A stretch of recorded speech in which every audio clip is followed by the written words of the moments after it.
Hey guys, what's up? Welcome back to the FordTechMakuloco channel. So today we have an 09 F-150 here in the shop that has a no AC concern. And I wasn't gonna film anything, but I noticed it's getting a little warm outside and people are starting to realize their AC is not working so well or not at all. So I figured I'd just go through and kind of walk through my diagnostic approach on this particular vehicle for a no AC concern. So I have a bunch of other videos out there, I'll link to them down below, that actually walk you through step by step generically for a no AC concern on Ford vehicles. I'll link to those down below. But a lot of people like to see me working on the particular model, and this is a very popular model in the Ford lineup. So if you guys don't know it already, the first thing I'm thinking of in an 09 F-150 is the upper and lower blend door actuators are known to stick hot, stick cold, they don't respond, and that could be his no AC concern. A no AC concern is kind of vague for a customer complaint on here. The other thing that's common is the rubber donut that goes around the AC clutch and it likes to disintegrate and cause a no AC clutch engagement and of course a no AC concern. On 10 and newer F-150s, they went to electronic cooling fans, and a lot of those have low-speed cooling fan issues where they don't work at all. Eventually, it heats up so much, it'll actually turn on the high speeds. It's a fail-safe, but until then, you're not really getting much cooling from the AC system because you need that airflow through the condenser, and it's not happening until the engine actually overheats and it turns on the high-speed fans. So the first thing we're going to do is we're going to verify the customer complaint, and then we're going to kind of walk through it in real time to show you my diagnostic approach, not the workshop manual approach, my diagnostic approach that I've kind of honed in over the years. Anyway, let's get to it. All right, here we go. So the very first thing I check on a no AC complaint is to see if the AC compressor is actually coming on. So what we'll do is we'll go inside the vehicle and we'll start it up, make sure the climate control power's up and is actually selected for AC. You can see we have 60 degrees. And we have our AC selected. Okay, let's get the engine running. Should definitely turn on the AC. It's about 80 degrees in the shop. So the first thing you want to do is see if the AC compressor is actually turning on. That's the very first part of it. So it's down on the passenger side. And you can see it right there. It's not turning on at all. Okie dokie. And that center rubber donut around it is not tore up either. Looks to be intact. Looks like someone changed it out actually. So that part of the clutch disc is okay. So the very next thing I check is pressures. Of course, if the AC system is too low on pressure, generally 25 PSI or lower, it will not turn it on because it needs that pressure, needs that refrigerant in there to drag the PAG oil through the system. So it's protecting it, all right? So 25 PSI or higher, and the AC clutch will turn on at least momentarily and then turn back off. All right, try it again. Off, on, off. All right. You can see here, both high and low pressures, we're good. Now this vehicle's been sitting here overnight. All right, overnight, no problem. So with the full pressure load inside of there, generally, if the system's fully charged, it'll be right around ambient temperature. And you can see we are. It's about 85 degrees in the shop maybe. Let's see what it says. Yeah, about 85 degrees. So our pressures look good. With this kind of pressure, again, 25 PSI or higher, it should at least turn on momentarily. It may cycle fast, but it'll turn on. Okay, so we have a problem. There's no need to run the engine anymore. Now we need to get in depth and see why. All right, so when the AC clutch is not coming on, it looks okay, all right? There's a few things that can cause that. Now, the 09 and 10s had a real problem with the control heads causing all kinds of failures. So that could be an issue, especially at 09 and 10. But in general, you're looking at the fuse for that clutch and the AC clutch relay. And there's also two pressure switches, both a high pressure switch that will cut off the AC if it goes too high, generally 400 some PSI or higher. And of course, the low pressure cycling switch, which again cuts it off if it goes below 25 PSI or so. So At this point, we need to see why we're not getting any power to the AC clutch, or is it just an AC clutch concern? The easiest way to do that is to get any kind of scan tool that can run a key on, engine off, self-test. During that self-test, it'll literally power up momentarily the AC clutch. No matter what, no matter if there's a pressure concern or not, because the engine's off, key on, engine off, it will power on that AC clutch, telling us that the relay is okay, the fuse is okay, the control side's okay, and the clutch itself is okay, all at once. And then you know we have an issue with maybe a pressure switch or something like that, and you have a repair direction to go at that point. Real simple test, kind of hands off. So we're gonna go ahead and ID the vehicle. I'll show you how that looks down below once it all loads up on here. Okay, so everything checks out so far, top side. So let's go down below. Next, easiest, most logical step. And we're going to take our scan tool down below here, and we are going to perform a key on, engine off self-test of the PCM. That is going to actuate the AC clutch, no matter what. Doesn't matter if there's pressure in the system, doesn't matter if there's an HVAC control head issue, nothing matters. The only thing that matters is the fuse, the relay, the wiring, and the PCM, all right? And you can see it move, and of course you can hear it's quite loud, all right? So the first thing I did is I went ahead and pulled codes on the rest of the modules on the vehicle, because there are a couple different modules that are required to work in concert together to make AC work, all right? So everything checks out here. So we're going directly for the key on, engine off of the PCM. So what's happening with this key on, engine off test on the Ford vehicles is we'll actually go through and check the circuit integrity of everything it controls, all right?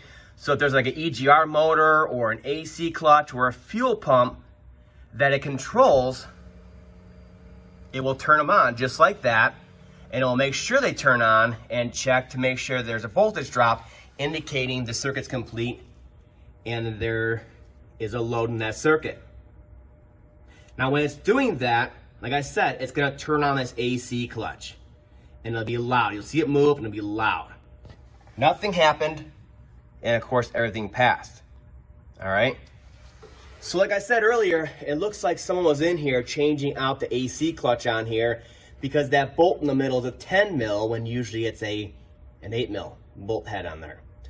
Also, if you zoom in, it looks like aftermarket wiring. You can see it right there, and they moved the connector for the magnetic clutch behind there. So someone's been in here trying to figure this out and kind of throwing parts at it. So we're gonna go in here and diagnose it and see what's really going on today. So what do you do in this situation? Well, you disconnect that connector on the AC clutch, and you go ahead and you connect up a load to it, like a window motor or a light bulb, and then you perform the same test once again. All right, so we're gonna go ahead and do that. Okay, so this is where we get a little more invasive. So we did the key on, engine off test on the clutch and nothing happened, all right? So now we're gonna do that same key on, engine off a self-test with the scan tool, but this time we're gonna tap directly into the engine side of the harness that goes up to the AC clutch relay and the PCM and all that stuff. We're gonna tap into it directly, both pins on there, and we're gonna put a load on it. So we're gonna wire up a load on there, window motor, wiper motor, incandescent bulb, something that's gonna pull a good amount of amps, all right? And then we're gonna perform the self-test once again on here. All right, get it going on there. So we're all connected up. So when this is going through a self-test, instead of turning on the clutch up there, it should power up this motor. Let's see if that works. There he goes. So that right there tells me a lot, okay? It tells me that not only is the wiring okay, but the AC clutch relay is okay, the power going to the AC clutch is okay, the PCM driver for the AC clutch is okay, and the fuse is okay. So everything is okay. So when we did that self-test earlier, which bypasses the pressure switches and everything else because it's key on engine off, it should have come on and popped that clutch on there. I mean, it moves and it's pretty loud. You can't mistake it. So now we know everything up there is okay. And we just need to concentrate on the AC clutch and why it's not coming on. That's how easy it can be. So at this point, the very next thing you would do before even checking the air gap is you would go ahead and get to this connector right here for the component side of the AC clutch. I know it's aftermarket, it's been replaced already, but what you want to do is test the ohms of it to make sure the circuit's complete. And then we can also, with these same wires right here, tap into it, provide power from the battery, and turn it on and see if it works. And that'll check the integrity of the field coil and the clutch disc itself all at once. All right. Here's the problem I had with this one though. Someone was in here diagnosing it. Sure, I'm sure it needed a clutch disc and all that stuff on there. But they were in here and they were really, let me try to zoom you in here. I know the lighting is horrible, but they were really digging into there. See that with a test light? And I put my standard pin wires on there, this size right here. I know it's hard to see. And they just fell out. All right. And I had to jump to this size, which is way too big to make them stay in there. So I think someone diagnosed this, jammed the test light in there, spread the terminals, put on a new clutch and everything after testing everything and figuring it out, and then they caused a new problem and they gave up. That's what I think. Look at the size of the pins on here. If you could see them, they're very small, and they were just falling out of that side, the female side. So I think we're looking at spread pins here.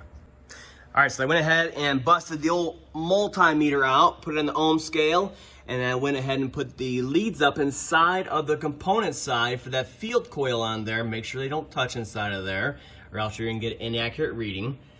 And we have 3.8, 3.9. Obviously, that's perfectly fine. It'll come on and it'll pull it back. So the next thing we're gonna do is we are going to simply provide power to that, and we're gonna try to turn it on. All right, so at this point, we know everything coming down to the AC clutch is okay. So what is really going on here? So at this point, we're gonna apply power directly with a battery, a jump pack, a battery that's in the ground, or even the car's battery, both positive and negative. We're gonna come over and we're gonna tap directly into the component side. You see it right there? Those wires go directly to the AC clutch itself, all right? And we're just simply going to apply power to it. And when you do so, they should arc like that. I mean, it's pulling a good amount of amperage through there, all right? So we're gonna go ahead and do this.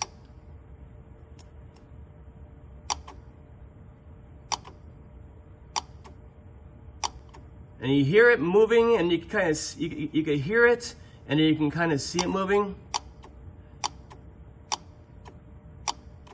So it's pulling back on there, but it's really quiet.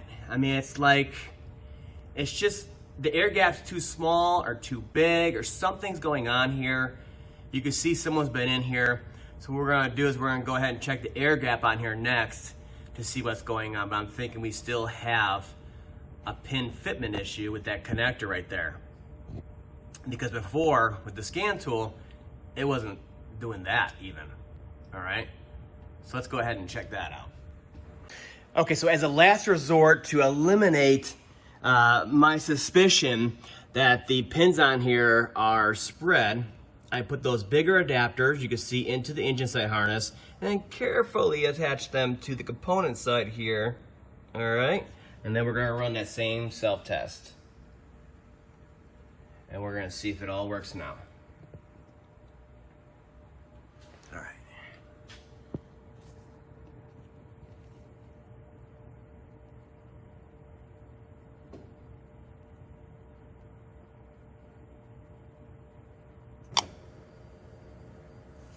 And you can check it by grabbing it, trying to turn it while it's on.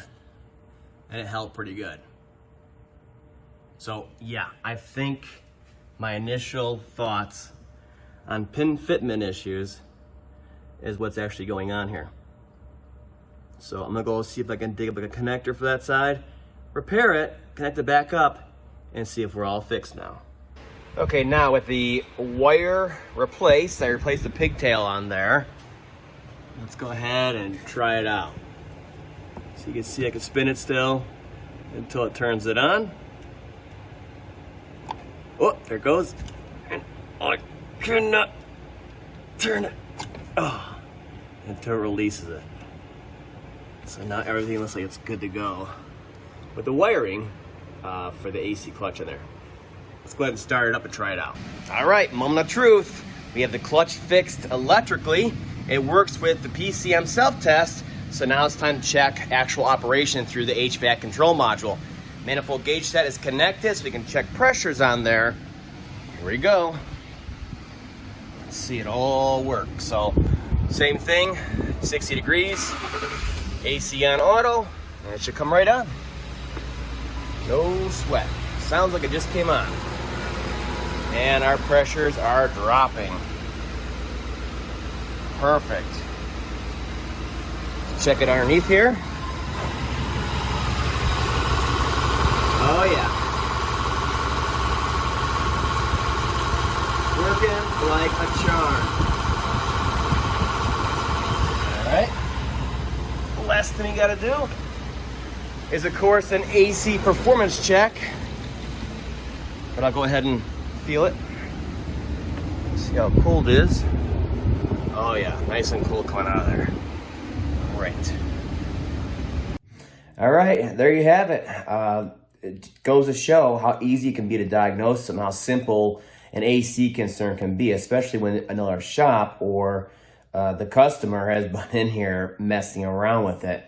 You need to check the basics first because it may be that simple. Check out my doggies. They be sleeping. Lazy bums. That's all for now. I'll see you guys next time.